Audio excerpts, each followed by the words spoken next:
congratulating you and commending you and your government on the remarkable economic turnaround that Sri Lanka has achieved in recent years, in particular with the macroeconomic stabilization.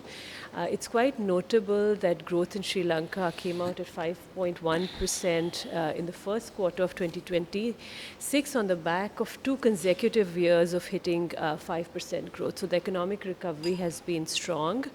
We also note that tax revenues have doubled to over 15% in 2026, the highest level in more than 2 decades. In many IMF programs, increasing the tax to GDP revenue is one of the most difficult and elusive tasks, and it's quite commendable that Sri Lanka has achieved that. In addition, inflation has been within target since mid-2023. I think this is very welcome. All signs of macroeconomic stabilizations.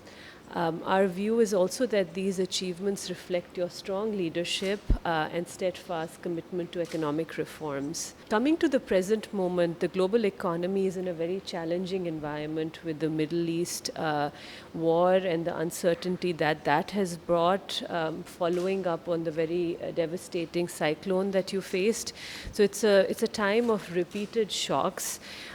Against this background, your government's measured response to the energy price crisis was appropriate, and I think it demonstrated adherence to good economic policies, using your very hard-earned buffers prudently and cautiously.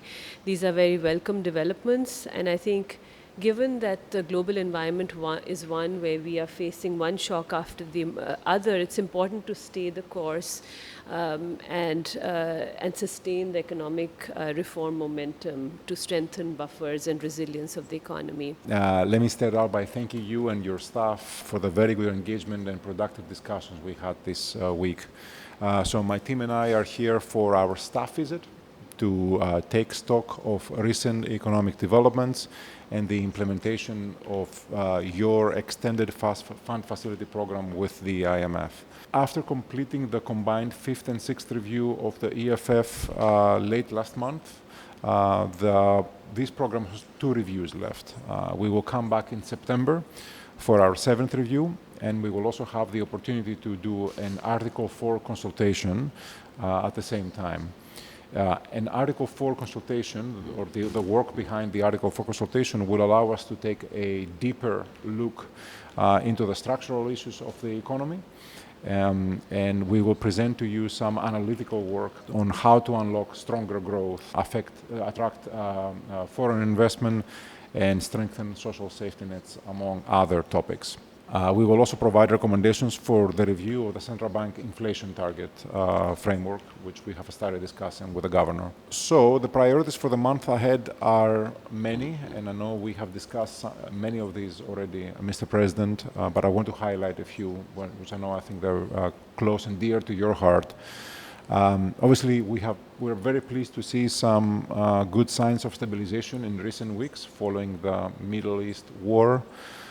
The decline in global commodity prices and easier financial conditions overall around the world have certainly helped. The external environment is being a little bit less difficult, if you will. The rupee now is less volatile.